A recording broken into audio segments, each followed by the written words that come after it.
Hey guys, before we get started with the episode, I have two announcements I want to make. Number one is I'll be doing a live podcast at Techstar's Startup Week Detroit on June 21st. I'll be interviewing my friend Fares, the founder of MySwimPro.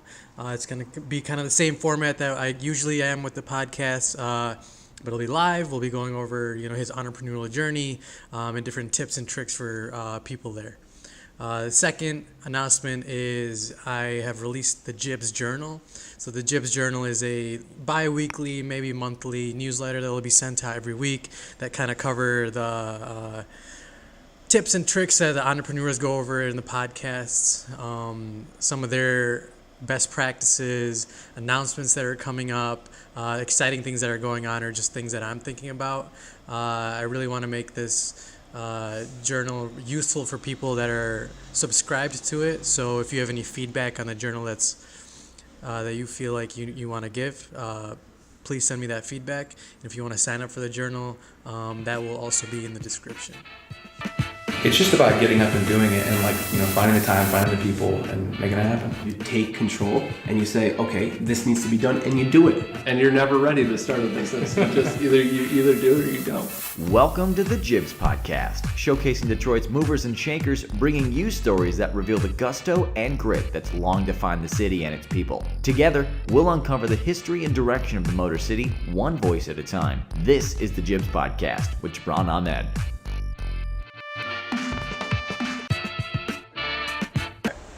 What's up, guys? Welcome to episode 20 of the Jibs Podcast. I'm here with Brian Lindsay, the co-founder of HandleBar Detroit.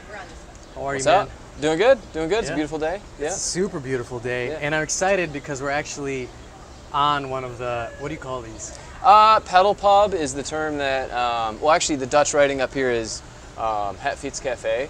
So the bikes are from Amsterdam. That was where they were invented. And so it's, het means the, Fiets is a bicycle, and cafe is a pub. So it's the bicycle pub. So we call it the pedal pub in the U.S. But the literal translation is the bike pub, bicycle pub. That's awesome. Yeah.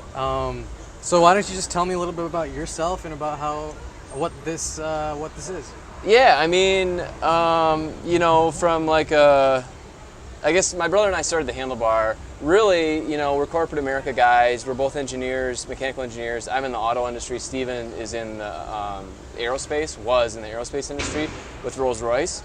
And, we just talked, our parents are entrepreneurs, and so we always joked, well, what should we do? What should we start? And what invention should we come up with? And then, you never really went anywhere. It's kind of just a drunken thought, and then to be like, oh, someone's already doing that or something like that. Well, this was, my brother saw one in Milwaukee, and this is 7 years ago, saw one in Milwaukee, texted me a picture of it and was like, we're doing this. Yeah. And I was like, dude, next weekend, I went to Milwaukee, and it was like, dude, I'm definitely in to do that. So, long story short, it took us 4 months, write a business plan, who's going to do what, how it's going to work.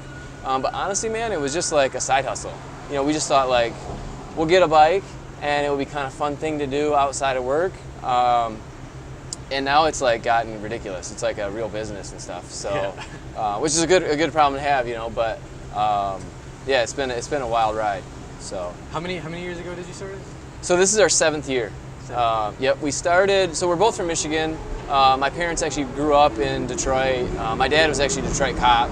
My grandpa's a Detroit cop, but they moved out of the city, and then went to school and stuff like that.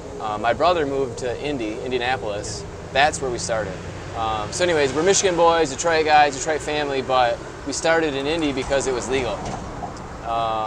Indianapolis, a lot of people don't know, but you can just drink on the street, wide open. So we were like, we don't have to go through any legal tape. It's obviously legal in Indy. Let's do it. So we started there.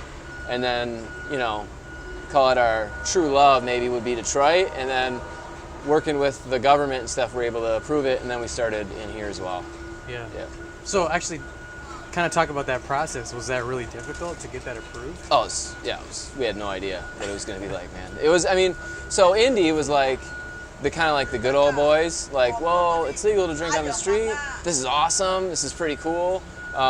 We didn't really go through city council or anything. It was pretty laid back. Detroit, we knew was going to be a little more difficult. but it's just a bigger government in Detroit. There's a lot of people that we were a little bit, say, overwhelmed. You know what I mean? We went through the mayor's office, we went through these different venues, and it was like, oh shoot, there's a lot of people that need to agree before it can get approved. So it was. I'm glad to have it behind us. You know what I mean? But everybody's been great. The city was more like, what are they concerned about? Let's eliminate. Let's cover those concerns, and then we can roll. But we just had to go through more red tape. In Detroit than other cities. So. Have you found? I mean, to me, this seems like a really unique thing in the city that if people haven't been here, then they're gonna do the HandleBar. I hope so. Yeah. Yeah, and that's kind of like when people are coming out from out of town. Usually they'll be like, oh, I know this sweet thing. We should check this thing out. Yeah, I mean, so it depends how you look at us. I mean, some people look at us as just like a pub on wheels, which is true. But almost everybody gets some aspect of seeing the city. When you're in a car, for example, you're driving 20, even just 25 miles an hour. You're not looking, man. You're just like cruising through the city. You're getting to where you got to go. Well, on this, you're going 5 miles an hour. You're not really steering it, so you're constantly kind of doing this type of stuff. We take people to places that I wouldn't say they would feel uncomfortable otherwise, but what we hear a lot is I come down for Tigers game. I go to this bar and I park my car at this garage. I go into the game. I come back out of the game. I just pretty much get out of town. And so it's weird to us, but it's like people don't know about Town Pump. They never really been to Checker Bar. I mean, some of these staple bars that you think if you've been to Detroit, you definitely know those bars. But they don't, And the other thing is there's just new stuff happening. And so people are excited to get down here and check it out, what's going on downtown? I don't know, but they get on here and they get to see snippets, and then after the tour, they can go check it out if they want to, type thing. Yeah. But yeah, it's the tour aspect of it. It's not in the front of people's minds when they book the tour, but it's definitely a thing. You definitely get to see the city and stuff, so which is cool. Yeah, I think that's really cool. So let's kind of switch over to kind of your entrepreneurial side of it. Yeah. We already talked about the legal challenge that you had, but what other kind of challenges were you facing when you started this thing? Okay, so some business plans, people have thought through them. What is this going to be like when it becomes big? For me and my brother, we thought, I'm not going to say we didn't think about it, but it was more like a dream. When we started, it was just okay, who's going to do what? All right, we don't have a booking software. People just email us when they want to book a tour. I mean, that's a nightmare. That was ridiculous. So you can't sustain that. So growing, making systems, automating things, and also one of the big things was just between me and my brother, who's doing what? Because we didn't really hash that out when we started. We thought we did, but there's just as the company grows, there's so many more tasks. And so because, I don't know, say engineers, but because we're kind of detail guys, one of the hardest things is farming something out or giving up control to have someone help you with something. You know what I mean? Because it's your baby. I don't want to give up that part of the business, but it's just too much. So that was really difficult for us. Okay, should we have somebody helping us with phones? I think we probably should, but I want to be able to talk to the customer. So that type of thing was really hard. And we've given some of that up, and it's just really honestly about hiring good people. And that's something that it's so obvious to me now, is you hire good people and trust them to do a good job. And that goes with our drivers or anybody. Yeah. I don't know if that I'm going on a tangent a little bit, but no, I think that's great. Yeah, that's a huge thing for us, was just how do you grow the right way. Yeah. So what kind of, I guess if somebody wants to start their own business or their side hustle or whatever, or even move from their side hustle to a full-time type of deal, right? What kind of advice would you give somebody like that? Okay, so first of all, if you really want to do something outside your job, do it. Because regret is terrible. The older you get, I think the more you have regret about things. Guys in my office will come up, especially one guy in particular, he's my general manager, but he'll be like, hey man, when are we gonna do that thing? It's people have these ideas in their head, but then you get to a certain age and you're like, well, it's probably not gonna happen. Because by the way, you're married to whatever you choose to do, you're married to it. There's nowhere to hide. I'm not trying to make it like too serious, but like there's no HR department, there's no marketing department, there's no maintenance department. I fix things, I do all the marketing, I do all, you know what I mean? It's like you're in there, man. If a fire happens, you have to be a part of it. So knowing that, then I would do it. But also I'd say don't just jump in without like talking to other entrepreneurs and thinking about. Make sure you've thought through what you're gonna do. Yeah. But to me, man, regret's huge. Like, you know, don't in 10 years look back and go, I should have done that. You know, honestly, like when we were in Indy, and this thing was just new, even across the United States. So many people would tell us, to me and my brother, I saw this like 3 years ago in Europe. I'm so glad you guys brought it to Indianapolis. And we're like, I'm so glad you didn't. Like, you know what I mean? Yeah. Because there's a million ideas out there that, you know, people just they're not thinking, should I do it? Like, here's one. One of our drivers, well, a good buddy too, he was in Japan for a year. And he's like, this is kind of weird, but he's like, bidets? Yeah. They're like legit. Like, that's like a real thing. It's nice to have a bidet. Yeah. But why aren't they here? So he started a bidet business. And he has a bidet business that he sells these things across the country now. And it's just a side hustle. It's all automated. And he's got his next thing. But that's an example of like somebody who, you know, I should maybe do this. Look into it. Do it. You know, don't later think, I should have done that, you know. So It's true. I think a lot of people have like something that keeps them from like moving over that hurdle. Or, barrier for entry.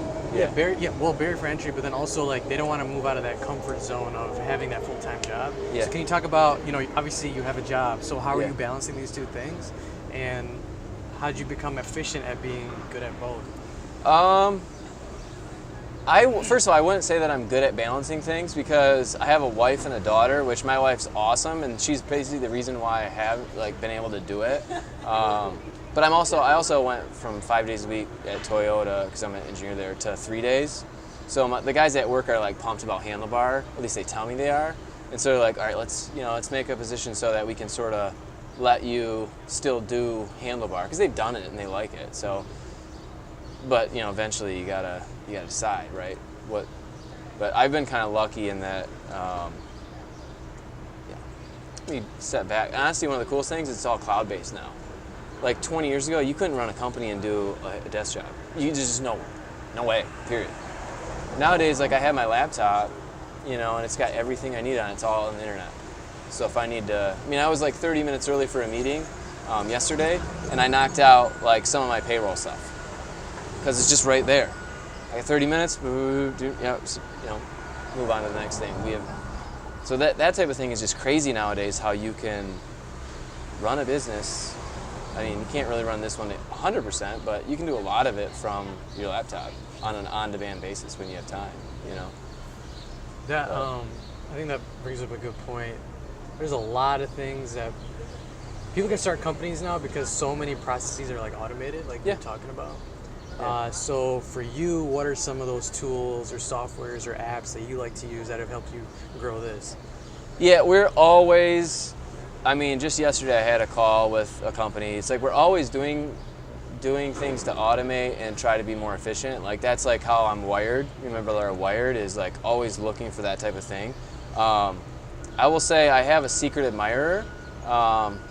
It's the competition, and he likes to copy everything I do. So I don't want to, and not in a, I don't want to make it like a bad way, but I don't want to like say like this is the app I use for this, because then it's like the day after I put something on social media, you know what I'm saying? And I'm not saying that in a necessarily a bad way, but that's the reason I don't want to just give up what we're doing. But the fact is, like, you got to stay on top of that stuff. And I'll tell you this. Good. Do an episode. Yeah, you're good. Yeah. I'll tell you this, like, Pedal Pub, we have like a group of us that talk between cities. So like some cities are still using like paper schedules, or whatever. And it's like, guys, because you can't grow quick if you don't do that. You could hire people, but then you're putting yourself out there for, you're spending money that you don't necessarily need to have to do it. So anyway, the efficiency stuff is also just to grow the company quicker, you know. But yeah, that's definitely a huge thing. Is keeping your ears open to figure out, hey, this company, I noticed they're doing this. Why are we not doing that? Okay, let's look into it. All right, now we're doing it. It's not, you don't necessarily have to look in just your industry. You know what I mean? Yeah. Just traveling and keeping your ears open. You know. Absolutely. Yeah. Absolutely. Important question. Yeah. What is so special about Detroit to you? I don't know. I don't want to say anything like cliche. You know what I mean? I think that like my brother and I, because like our family grew up down here, we're proud that like people have. I mean, we've had people tell us that we're the reason they come downtown. You know, Tigers way more than HandleBar probably, but people actually come down to do the HandleBar, and then they stay and they see other stuff. That's crazy to me. You know, like on an average week, we're doing like 2,000 people a week come down here and do the HandleBar, and like, you know, 80-something% probably, just a guess, they're going to check some other thing out while they're down here, get in a hotel, and they tell us about it. You know, and so that doesn't like directly answer your question, but that's one cool thing that we get out of it is like we're like a tool to like show people how cool the city is. Because you know how it is. You live down here. There's misconceptions about, you know, well, what's it really like? I saw that it was rated the worst city for whatever. And it's like, come down here, you know. And this is a way for people to like, you know, feel comfortable, and we'll show them cool spots versus just like park your car and walk around, because that can be kind of intimidating. You know what I mean? Or like, because like I kind of mentioned this, but we're like a tailgate on wheels too. People book us before a Tigers game. So if you're coming down here, don't just go to your normal spot. Do this. You get to see the whole city, and then go to the game. You know. But that's like, it's something cool for us, is just to have people, you know, use us as a vehicle to see what's happening. Yeah. You know. What are you excited about that HandleBar has coming up in a year, 5 years, 10 years? Man, that's a good question. Yeah. I don't know. I can tell you dreams I have for what the HandleBar will be or that type of thing, but nothing that I probably would want to share. Mostly I'm excited about, like, you know, being a part of all the stuff happening. Like, look what's going on behind us right now. Like, there's going to be $1 billion skyscraper right there. That's ridiculous. And then they just announced today there's going to be $1 billion skyscraper, like, literally on the other side of this building. So it's like, stuff like that's cool. And that, in like District Detroit, you know, even though they've announced it's the district, but it's still 50 square blocks of nothing going, not much going on. Right. And it's going to be in like a year, you know.